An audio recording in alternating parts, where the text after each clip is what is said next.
I dreamed of the crown since I was little, but no one told me that to wear it, I'd have to sell my skin, my blood, my name, and eventually even my smile. My name is Rachel. I grew up in a 10-square-meter slum apartment with a leaky roof and rats that gnawed the corners of our rice bags. While other kids played doctor or teacher, I practiced smiling in a cracked mirror, whispering answers to imaginary beauty pageant questions. I didn't dream of fame. I dreamed of escape, from debt, from hunger, from the burning shame on my mother's face every time we borrowed rice. I believed the crown could be a way out, that beauty could be my one currency in a world that charged interest on being poor. So when they came to me, corporate-looking men with briefcases and practiced smiles, I didn't hesitate.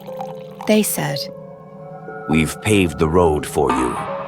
You become Miss National, then an influencer, live stream beauty products, a stable career. Just one condition. We implant neural interface to keep your performance optimal." They called it a win-win. I called it salvation. The training began immediately. For 3 months, I was kept in a white facility where my posture, speech, and even eye-blinking rate were corrected.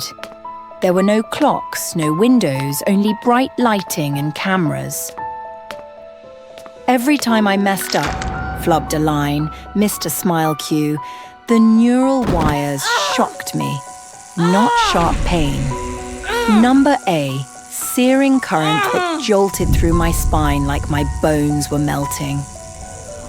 At first I cried, then I screamed, but no one came, so I learned to stop resisting, and then I learned to smile. The investors came next, powerful men, silent, evaluating. They sat in rooms where I served wine and compliments, where my job was to amuse, flatter, obey. My manager whispered, "This is part of the journey. They made you, now you entertain them." I nodded, not out of agreement, out of instinct, because hesitation meant another electric jolt. A reminder, I was no longer a person, I was a product. My value was in performance, in packaging, in pliability. I won the crown that winter. The lights, the applause, the televised tears. I became the nation's sweetheart. My face appeared on magazines, milk cartons, digital billboards. The whole country celebrated the fairy tale, the poor girl who became a queen. But the real coronation came later, alone, in a locked hotel suite. Instead of jewels, they handed me a live stream rig, a ring light, a branded bathrobe. The crown stayed on, but it wasn't authentic. I never felt its weight until that night. "Time to earn back your value," they said. I was now the face of Serum X99, a skin-whitening miracle. I sold it every night for 4 hours straight, smiling, winking, thanking thousands of fans for their purchases. I laughed. I shared skincare tips. I told anecdotes carefully written for me. The neural interface was still in me, now so deep they twitched when I breathed. Sometimes I felt them pulsing under my skin like living vines, coiled into my nervous system. I asked when they'd remove them. "When your audience retention drops," they replied. They didn't need to say more. I understood. As long as I was profitable, I was theirs. One night, I accidentally dropped a bottle of serum backstage. It cracked open, oozing something thick, veiny, twitching, alive. I screamed. The system zapped me. Don't overreact. Keep smiling. Was I selling cosmetics or curses? Every jar I shipped could have carried something grotesque. But the fans believed. They trusted me. They adored me, and that made it worse.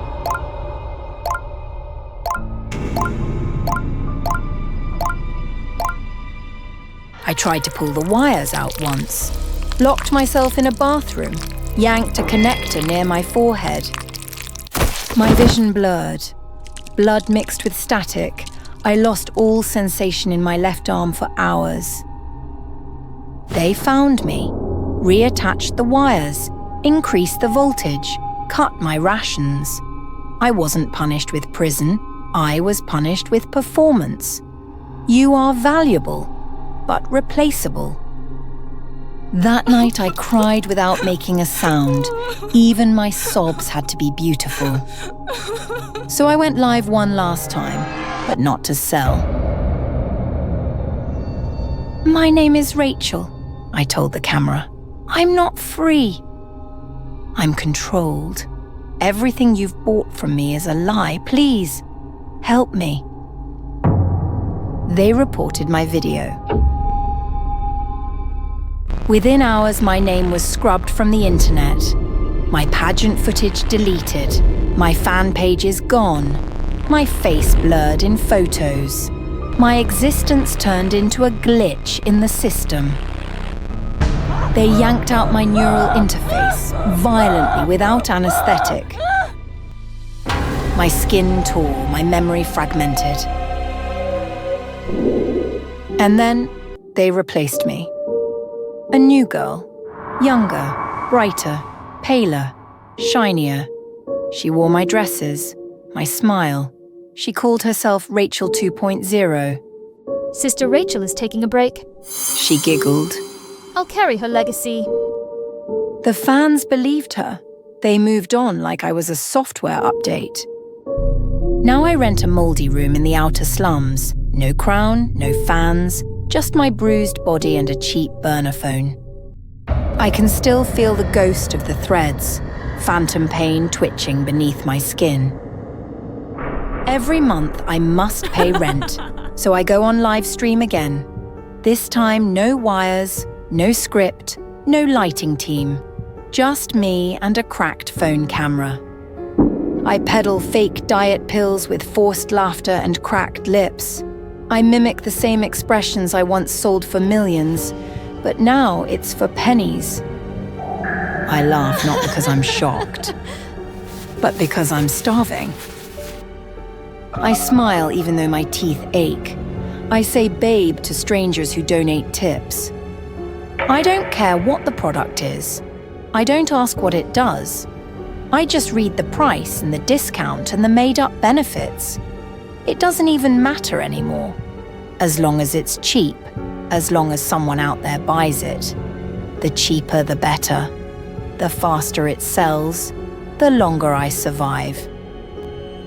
Because the only thing more brutal than being controlled is being forgotten.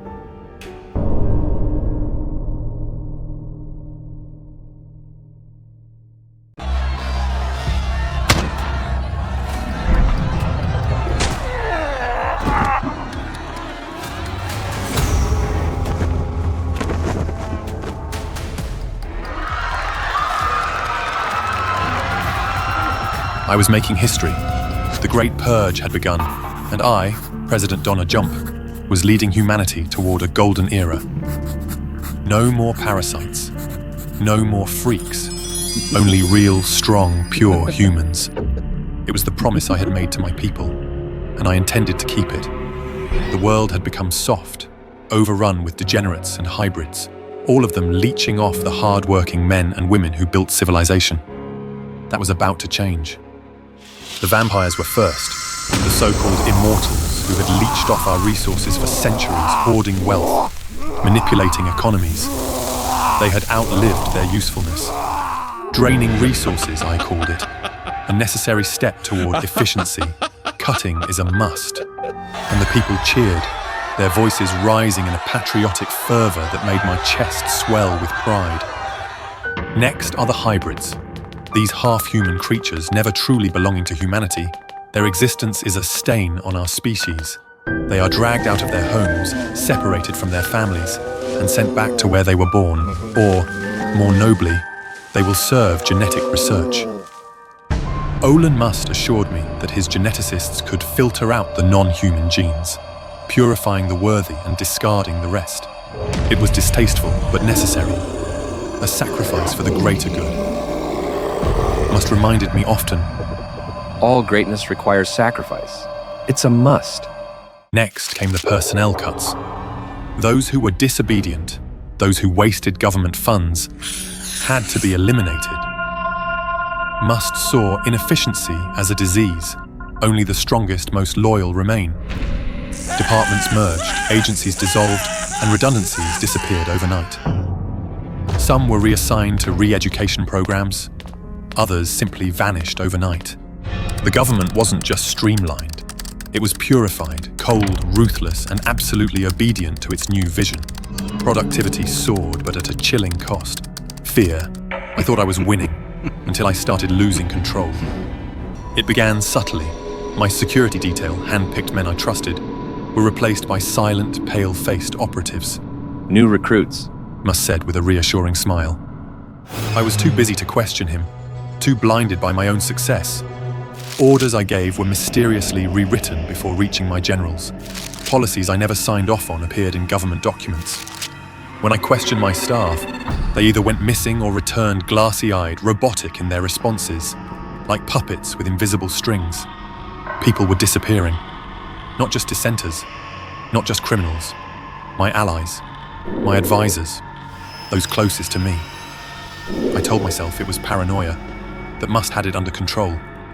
But then I confronted him in his sprawling research facility, demanding answers. He sat in his chair, hands steepled, smiling like a man who had already won. There are still many who are unworthy, even within our own ranks. For the first time, I felt uneasy. Then came Project Genesis. Must unveiled his masterpiece. New humans. No hunger. No sleep. No emotions.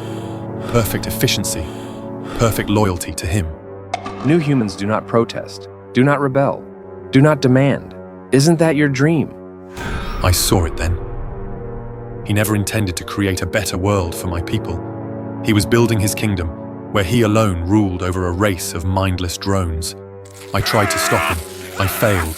My guards, no, his guards, grabbed me. Cold fingers, unyielding strength, not human. Must loomed over me as I was strapped to the surgical table. We don't need two leaders, Jump. We need one mind, one vision.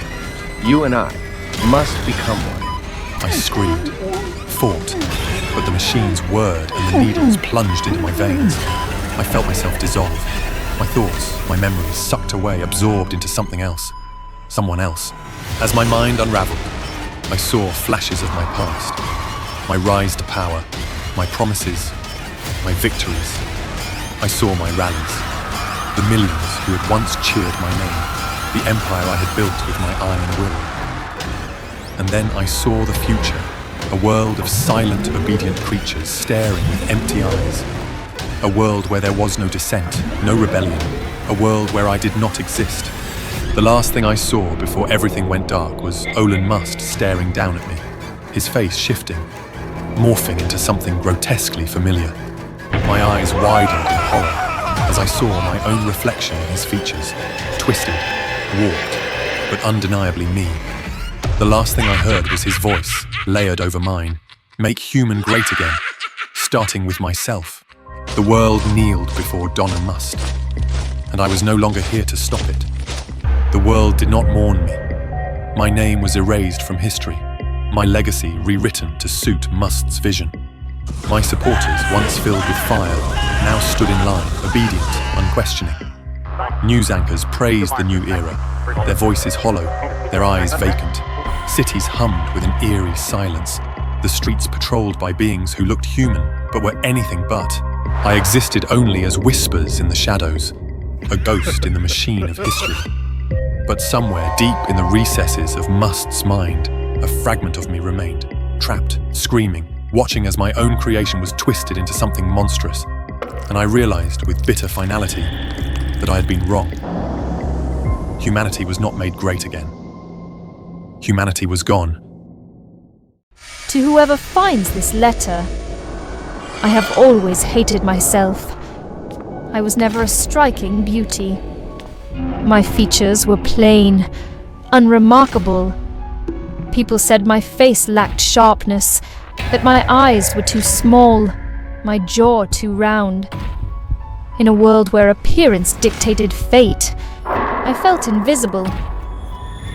I sought answers in the whispers of fortune-tellers, and each time they confirmed my greatest fear. My face held no promise of fame, no fortune written in my features. You do not have the destiny of a star, one told me, peering into my face with quiet finality. Those words echoed in my mind for years, fueling an obsession that would eventually consume me. I wanted to change, but they told me it would take more than just a simple fix. My naive, foolish self, desperate and full of determination, believed them. I was young when I first stepped into the clinic. It was before the turn of the millennium, when cosmetic surgery was still crude, its promises far greater than its reality. I was naive, believing that a scalpel could carve perfection. The doctor assured me that beauty was just an injection away. I did not question him when he plunged the needle into my skin, filling my face with substances I could not name. At first, I felt nothing but excitement. My skin stretched tight, my chin more defined. I thought I was becoming the woman I had always dreamed of. The first few days, I admired my reflection, running my fingers over my sharper jawline, my fuller lips. I could almost believe I was beautiful, but the changes did not stop. My face began to swell, grotesquely ballooning beyond recognition. The tightness became unbearable, my skin straining as if it would split. My cheeks puffed unnaturally, my forehead bulged, and a strange numbness crept over my features. I awoke each morning to find my reflection had twisted further into something monstrous. The more I tried to hide it with makeup, the more it became clear. This was no normal reaction. Panic set in. I sought out other clinics, desperate for help. They examined me with clinical detachment before delivering the verdict. I had been injected with cooking oil. Cooking oil. The words rattled in my skull. I could not process them. I wanted to scream, to demand answers, but all I could do was stare as they explained that the oil had seeped into my tissues, impossible to remove completely. The horror was unbearable. I tried to undo the damage, but every attempt at correction only made it worse. More surgeries, more injections, each one a desperate attempt to erase the nightmare staring back at me in the reflection. My skin, once stretched too tight, now sagged in strange places. The tissue swelled unevenly, my cheeks grotesquely large, my lips stiff and misshapen. My nose, once small, had thickened, losing its definition. The more I fought against the transformation, the more it consumed me. As my face distorted further, I became unrecognizable. The skin lost its shape, stretched and sagged in unnatural ways. My features no longer aligned. My cheeks swelled unevenly. My lips twisted into a permanent grimace. I remember the horror in my boyfriend's eyes when he last visited. He could not hide his disgust, no matter how much he tried to feign sympathy. After that day, he stopped coming altogether. Soon, no surgeon would touch me. They all shook their heads. their pity sharper than any knife. It's too late. Nothing can be done. But I refuse to accept their words. I did not dare show my face in public. I avoided the outside world as much as possible, locking myself away in my darkened room. I could not bear the stares, the whispers, the disgust written on strangers' faces. But even in isolation, I could not accept my life in such ugliness. Those doctors, who earned fortunes sculpting beauty, had no solution for me.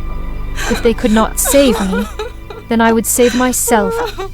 I turned to the streets, to the black market, to syringes filled with liquid nightmares. I no longer cared what was inside them. If it promised to smooth my skin, to restore my beauty, I took the risk. Alone in the dark room, I treated myself with the needle of hope. My face became a melting mask, my features distorting into something not quite human. My hands trembled as I traced my swollen cheeks, the uneven patches of flesh where the injections had hardened into lumps beneath my skin. I looked like a wax figure left too close to the fire. People recoiled when they saw me.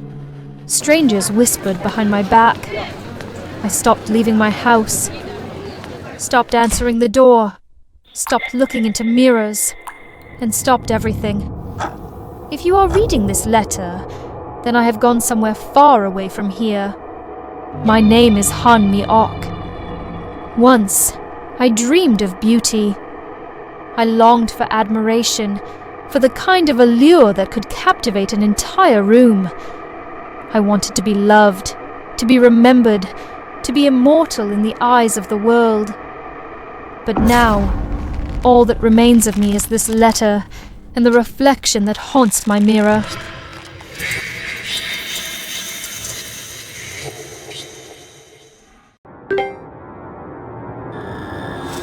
You probably know me, or used to know me. The body positivity girl, the one who kept it real. People liked how thin I was, and praised me for listening to my body, while they were still struggling to accept theirs. Then they say I'm a fraud. They say my message is twisted, that I hide cruelty behind pastel filters and cheerful affirmations. But I've always been honest. Only eat when you're truly hungry. That was my mantra, my truth. It kept me disciplined, controlled, pure.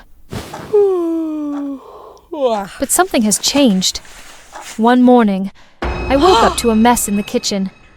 The fridge door was wide open, milk dripping down the shelves, half-eaten apples, protein bars torn from their wrappers and crumbled on the floor. My jaw tightened. I lived alone, and I hadn't touched any of that. Was someone in my apartment? The idea of an intruder terrified me. Someone watching me, entering while I slept. I couldn't sleep the next night, so I ordered a home security camera and set it up in the kitchen. The next morning, my stomach turned before I even looked at the footage. More crumbs. A banana peel in the sink. The smell of peanut butter lingering in the air. I opened the app and pressed play. What I saw made my blood run cold. It was me, stumbling into the kitchen at 3:12 a.m., barefoot, eyes open but empty. I looked, possessed. I grabbed whatever I could, cold chicken, spoonfuls of almond butter, even raw oats straight from the container.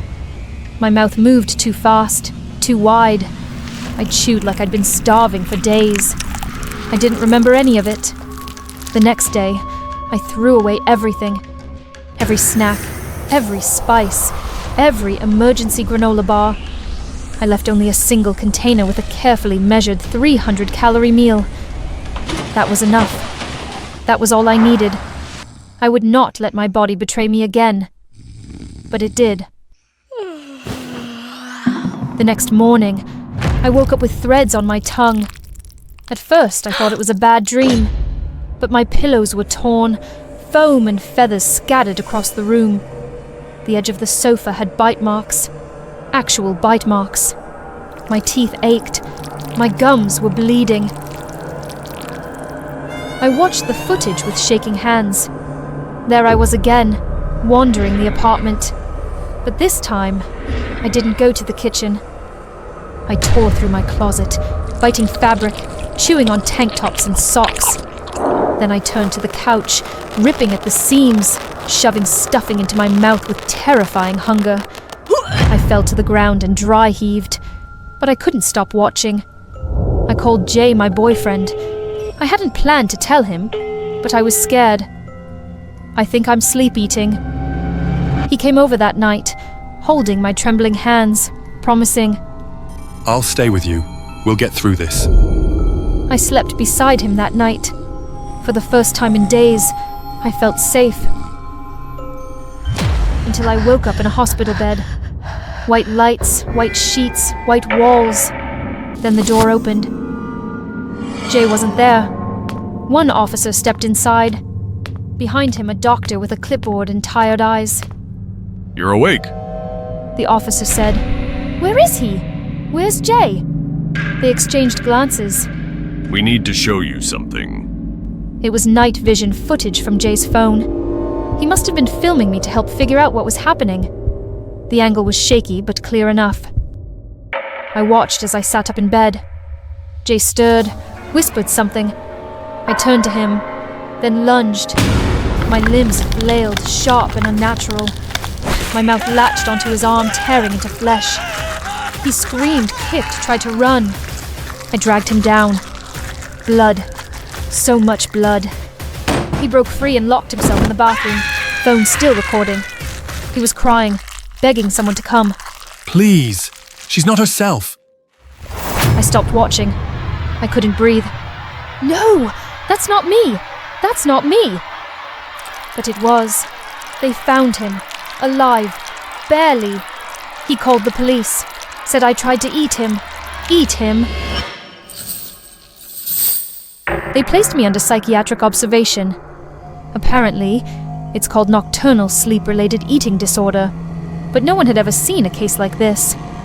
The doctor said the level of psychological suppression I'd maintained, denial of hunger, hatred of weakness, could have mutated my subconscious into something monstrous. That's why they keep me here now, strapped to a bed. No mirrors, no utensils. My meals are liquid, monitored, rationed. They don't want me to chew, but I still feel it. The need, the craving, not for food. I've tried screaming, reasoning. I tell them I'm better, that I've learned, that I'll eat real food now. I'll eat cake, I'll eat bread, I'll eat anything, please, just... But when the lights go off, it happens again. At night, the hunger takes over. The straps strain against my skin. My jaw clenches. My mouth waters. The nurses say I growl in my sleep. One of them swore they saw me smile while dreaming. I used to say, only eat when you're truly hungry. Now, I'm starving.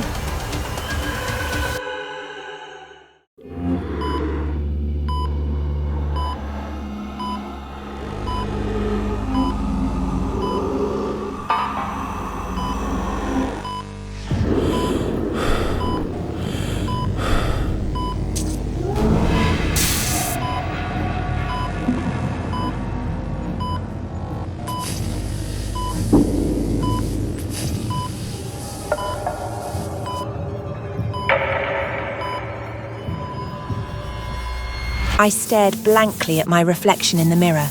Beautiful, alluring, like a Barbie doll. But that wasn't me. Congratulations, my little doll, on being discharged from the hospital.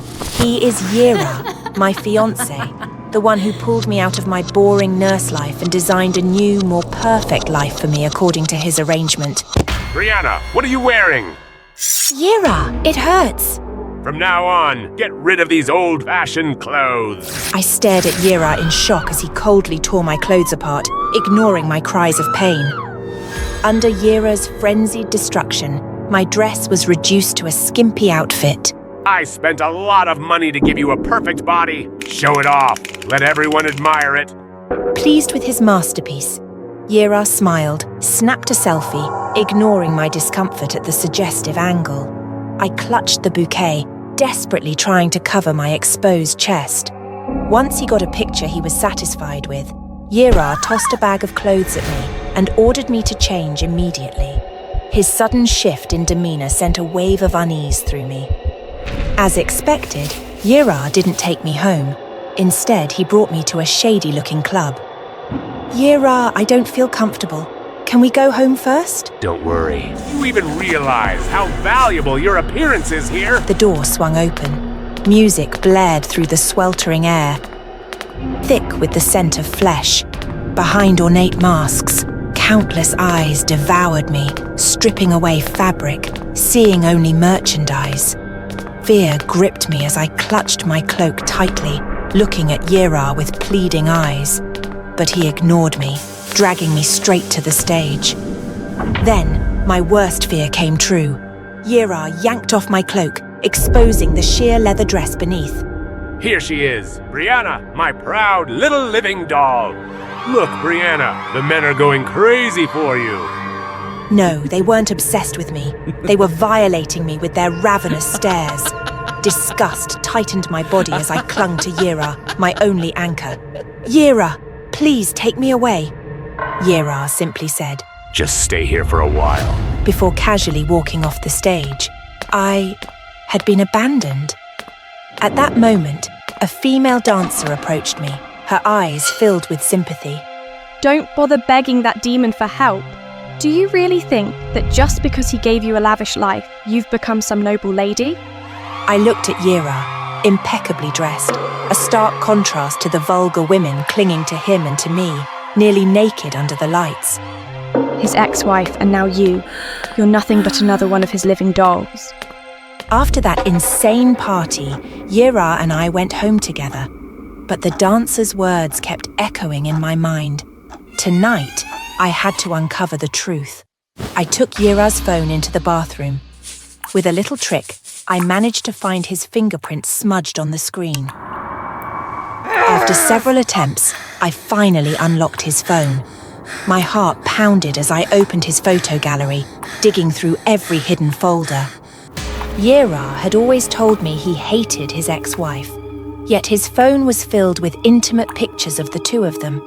And disturbingly, the more I scrolled, the more I realized I was starting to look exactly like her. I met Yira right after his wife left him, when he was on the verge of death from alcohol poisoning. I gave him warmth, comfort. He pulled me out of my dull existence as a mere nurse. I once thought we were each other's light, each other's salvation. What a joke. The truth had been laid bare. I refused to be Yira's lifeless doll any longer. It was time for me to take control of the game. From the moment we met, Yira had never touched me, not even once. So tonight, with a dose of aphrodisiac, I would turn him into my toy. Brianna, what are you doing? What did you just inject into me? Oh, my love. Ever since we've been together, you've never touched me.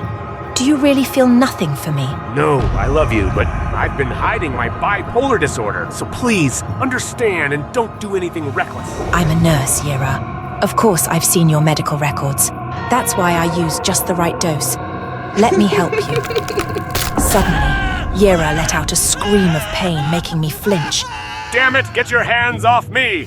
I froze, my hands trembling as I felt something soft and lifeless beneath my touch. A chill ran down my spine.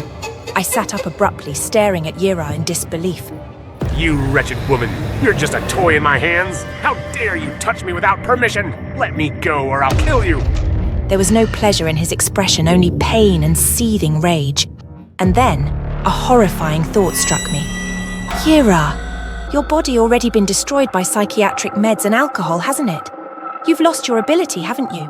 That's why you degrade your women, turn them into dolls, because that's the only way you can satisfy your pathetic excuse for masculinity. Shut up, I'll freaking kill you. I couldn't contain my fury any longer. I lunged at Yira, clawing at him, the man who had no strength left to fight back, writhing helplessly under the drug's torment. Suddenly, his body convulsed, his breath ragged. A heart attack. He trembled violently, then went still. And just like that, I was alone in the wreckage, consumed by the madness of destroying my monster. I used to believe that fame could fix everything, not for vanity. I just wanted to be seen, needed it. I was drowning in debt, ignored, invisible. Fame, I thought, would pull me out. Once I was big enough, the brands would come, the money would follow, and everything would finally be okay. The first taste came from a site called Starlinks. Realistic followers, intelligent engagement, become who the world wants to follow. I bought the basic package. By morning, I had 150,000 followers. My notifications were on fire. Comments like, "Queen behavior," "Obsessed with your vibe," "Where have you been all my life?" I cried. I felt seen. Mia, my best friend, messaged me. This is dangerous. She warned. It's fake and it'll swallow you. I replied, "Just wait. When I blow up, I'll take care of both of us. Promise." She didn't push again. Not yet. I kept buying. 500,000, 1,000,000, 5, 10. I watched my follower count rise like a heartbeat on life support. But offline, I was still nobody. At fashion events, no one recognized me. At restaurants, no one cared about my 10 million followers. No brand replied to my emails. Then came the skeptics. Who even is this girl? How does she have more followers than Taylor Swift? Bot-farmed fraud. Sad. And the exposés. YouTube videos tearing me apart, showing my engagement spikes, fake comments, rented admiration. Then, I saw her, Mia, in one of the interviews, sitting across from a podcaster. She's not a bad person, but she's addicted. I tried to help. She pushed me away. I blocked her that night. Traitor! I spat. You'll regret this when I'm really famous. That's when I bought Starlink's Platinum. It included high-grade interaction, AI fan chat, even mannequins with embedded camera lenses to simulate real-life events.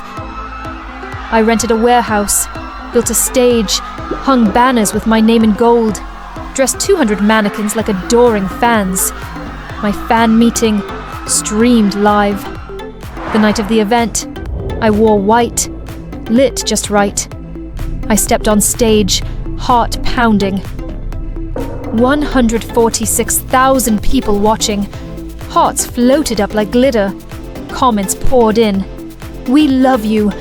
She's glowing. Fan meet of the year," I sang. I smiled. I thanked them. You believed in me when no one else did. This moment, it's everything. And then, a click. A metal door creaked at the back of the warehouse. Footsteps, slow, heavy. A man stepped into the light. Bald, broad-shouldered, black shirt soaked in sweat.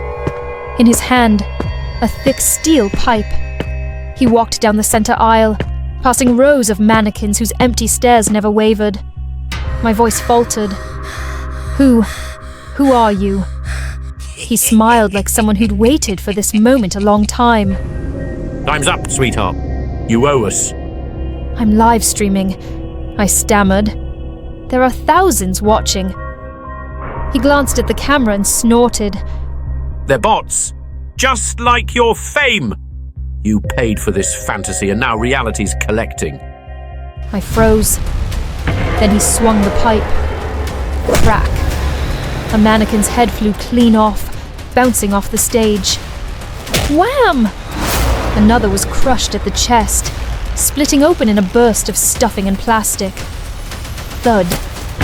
One was kicked off the platform, its stiff limbs crashing to the floor like a fallen god.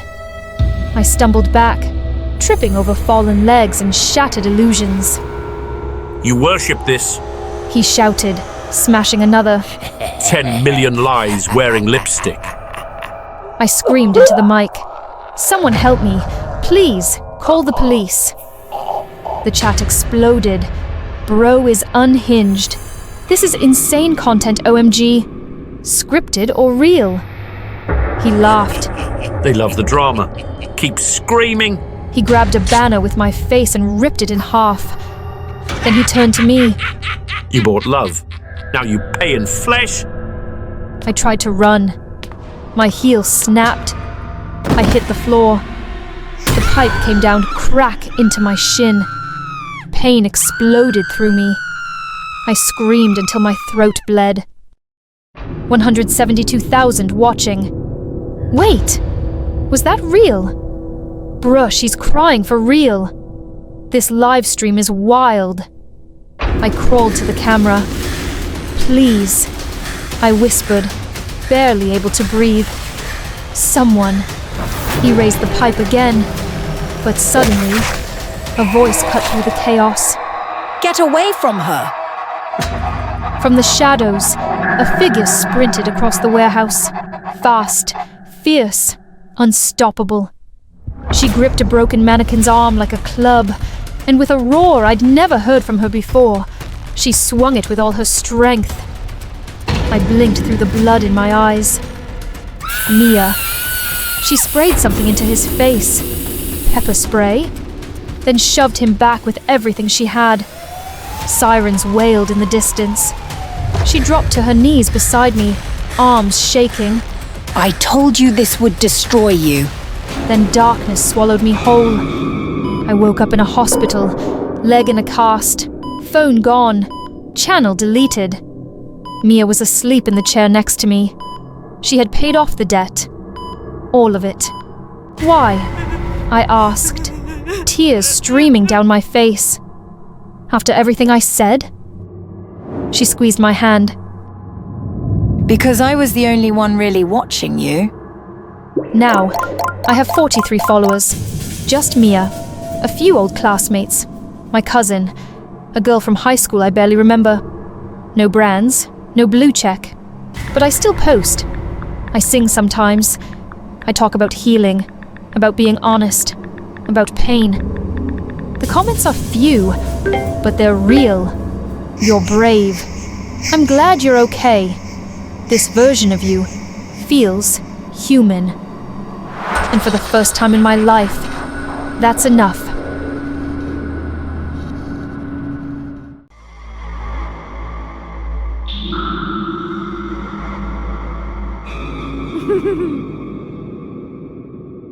I never thought there was anything wrong with the way I loved him.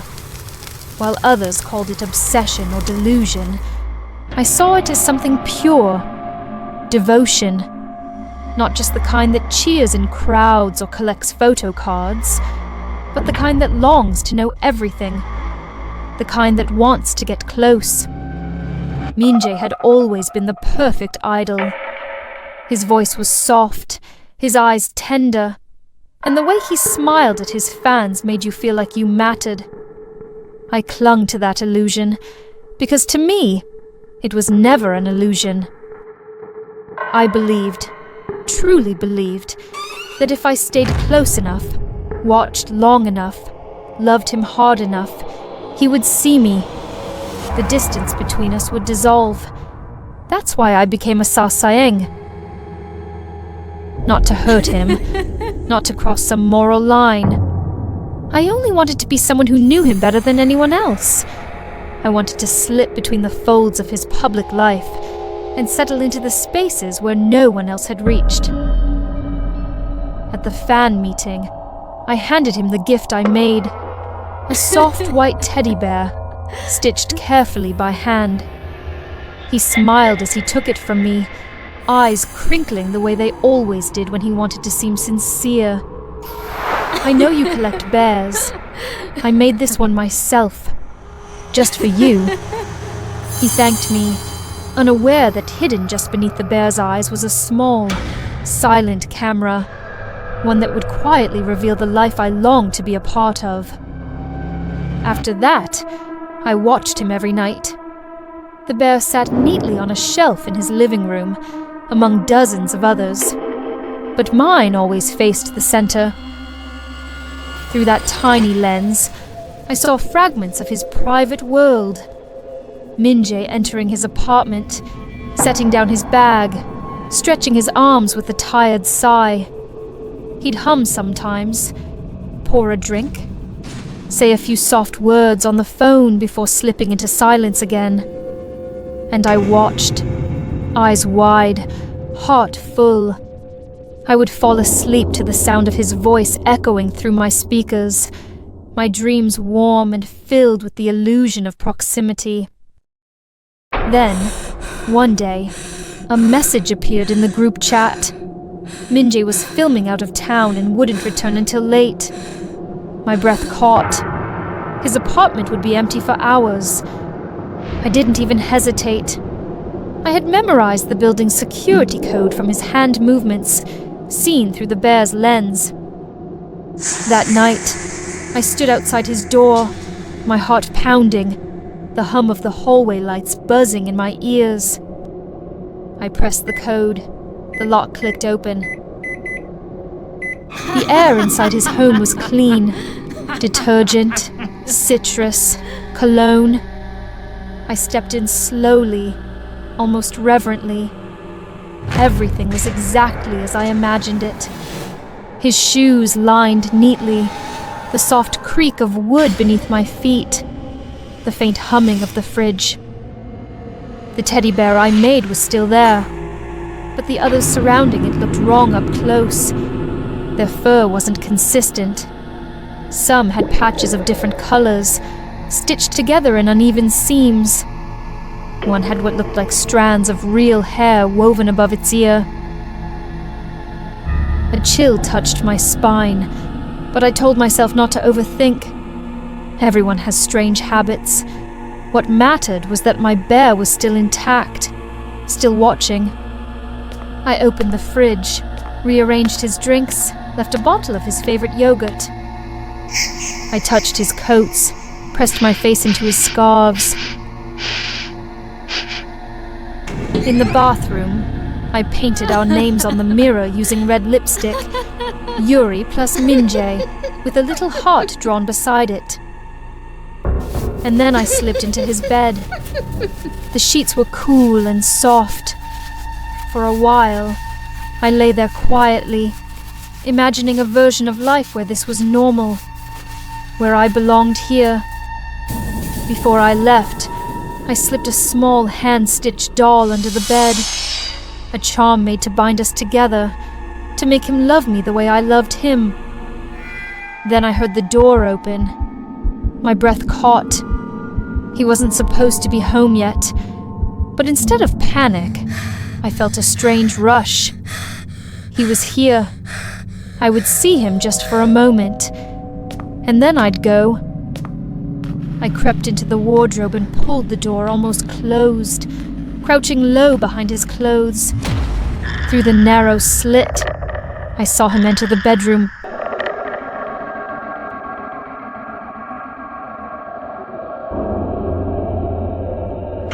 I felt my heart bloom. He liked it. He brought it with him. But then calmly, he reached under his pillow and pulled out a knife. Before I could react, he stabbed the bear, ripped it open. His fingers dug into the stuffing and pulled out the camera. He held it up to the light, studying it. Then he said, "You're the one who gave me this at the fan meeting, aren't you?" I froze. He poured himself a glass of wine, swirling it gently, and walked slowly across the room. "I've always known someone was watching," he said, eyes glancing toward the wardrobe. "It's a lovely feeling, being desired like that." He walked straight to the wardrobe and pulled the door open. I didn't even get the chance to scream before everything slipped away, the world fading to black without a sound. When I woke, my arms and legs were bound to a metal chair. The room was cold and dim, the air thick with the stench of rot.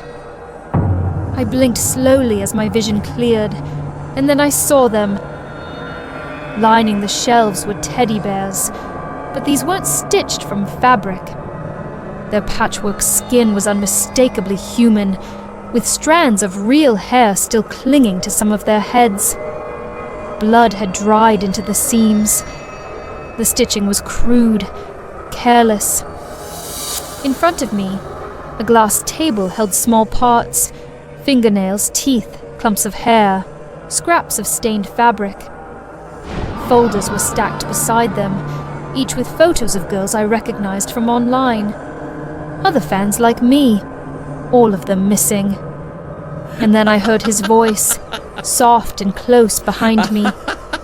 Minjae stepped into the light, a scalpel glinting in his hand as he smiled gently, almost tenderly. Behind him, the wall was covered in Polaroids, Minjae smiling beside dozens of girls. But their eyes were empty, their faces lifeless. Blood-red hearts were drawn around some of them, crude and dripping. I screamed at him, called him a monster, told him he was fake.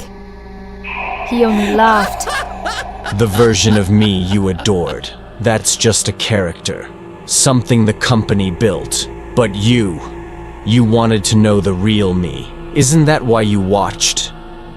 He crouched down beside me and gently touched the cut on the back of my hand. Then slowly, he leaned in and licked the blood. And I finally understood. Minjae was never the one being watched. He wanted to be watched. He craved it. He fed off it. We weren't obsessed with him. He was obsessed with us. And now I was part of his collection. Forever.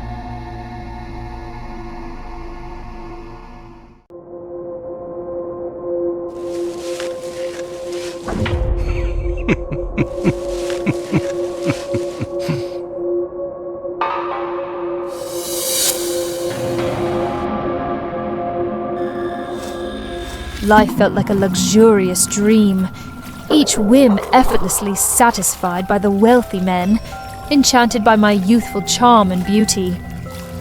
Being a sugar baby had its perks: exclusive apartments, designer dresses, first-class vacations, and extravagant gifts.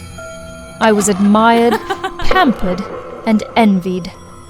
And whenever a patron failed to fulfill my increasingly lavish desires, I moved swiftly and effortlessly onto the next, my heart untouched, my conscience clear. This time, my target was Kurt, a celebrated fabric collage artist, renowned for transforming simple cloth into mesmerizing works of art. He was a man whose immense wealth far surpassed that of anyone I had ever been with. But more than just buying me expensive things, he spoke to me as if I were something rare, something precious. Jess, you're my muse. I want to show you something no one else has seen. My sanctuary. Come with me to Paradise Island. The name itself thrilled me. I imagined private beaches, candlelit dinners, a sun-soaked villa filled with art and opulence. Giddy, I told my best friend about it that same night. Her reaction, however, was not what I expected. She asked, her voice hushed. Are you sure this is a good idea? I've heard weird things about Kurt. Girls who dated him before. They just disappeared, deleted their socials, cut off everyone. I laughed it off. Who wouldn't want to disappear from social media when they're actually living it up in some lavish mansion? Ignoring my best friend's warnings, I decided to go with Kurt. The yacht ride to the island filled me with anticipation. And when we finally arrived, I was left almost speechless. The lavish old mansion rose majestically from the lush greenery, like something pulled straight from a dream. It was beyond anything I had imagined. I didn't see the way Kurt watched me from behind, not with affection, but with something colder, more calculating. Inside, The mansion was filled with fabric portraits, hundreds of them, each one a depiction of a woman, crafted from layers of different textiles that somehow captured the unique beauty of every face. They looked startlingly lifelike. I had no idea what kind of fabric Kurt used, but it looked uncannily like real skin. Drawn by curiosity, I stepped closer to one of the pieces and instinctively reached out to touch it. Please don't. They're very special to me. I lowered my hand, offering a polite smile. They're stunning. They almost look real. That's because they are. I assumed he meant emotionally real, artistically compelling. I didn't question it. The first few days were bliss. Sunbathing, drinking wine on the terrace, long conversations about beauty and inspiration. But then, little things began to unsettle me. While swimming in the pool, I spotted an earring lying at the bottom, delicate, old-fashioned, and completely out of place. At night, I heard tapping on my window, and once when I pulled back the curtains, there was the faint imprint of a hand, smeared and ghostly, pressed against the glass. In the bathroom, the water sometimes ran black for a second before turning clear again. I told Kurt. He smiled calmly. Old plumbing, tropical animals. Nothing to worry about. But I was worried, more than worried. I wanted to leave. Just let me finish your portrait. One more day. Then I'll take you back. That night, I dreamed of a woman crawling toward me on all fours, her body twisted, her face missing. She whispered something that chilled me even in sleep. Get out! Before he gets you too! I woke up in a cold sweat and packed my bags. I didn't care about the painting or the promise of paradise anymore. I just wanted out. Everything felt terrifying. Nothing about this place was normal. As I crept through the darkened hallway, the portraits on the walls seemed different. Their eyes followed me. Their expressions, once serene, were now pleading. I paused in front of a new painting, one I hadn't seen before. The girl was young, beautiful, her mouth slightly parted like she wanted to scream. It smelled wrong, like rust and something sweet rotting underneath. I reached out despite myself. The canvas felt soft. A lock of real hair fluttered to the ground. The painted skin peeled at my touch, wet, red, and warm. I screamed. Then Kurt was there. Where are you going, Jess? Your portrait isn't finished. I turned and ran. I slipped through the nearest door, not caring where it led. All I knew was that I had to get away from Kurt. Every cell in my body screamed that something about him was dangerously wrong. The room was littered with scraps of fabric, but they weren't just ordinary cloth. They had fallen from what was left of bodies. I looked down and saw her, a girl my age, her eyes wide open and unblinking. Her skin had been peeled away in strips, revealing raw muscle and exposed bone. Beside her, her hair was tied neatly in a ribbon, like a prop. Realization crashed over me, shattering every illusion I'd held dear. Kurt hadn't simply immortalized beauty on canvas. He trapped it cruelly within layers of paint, flesh, and agony. All those silent, beautiful girls, forever frozen, were now masterpieces on his walls.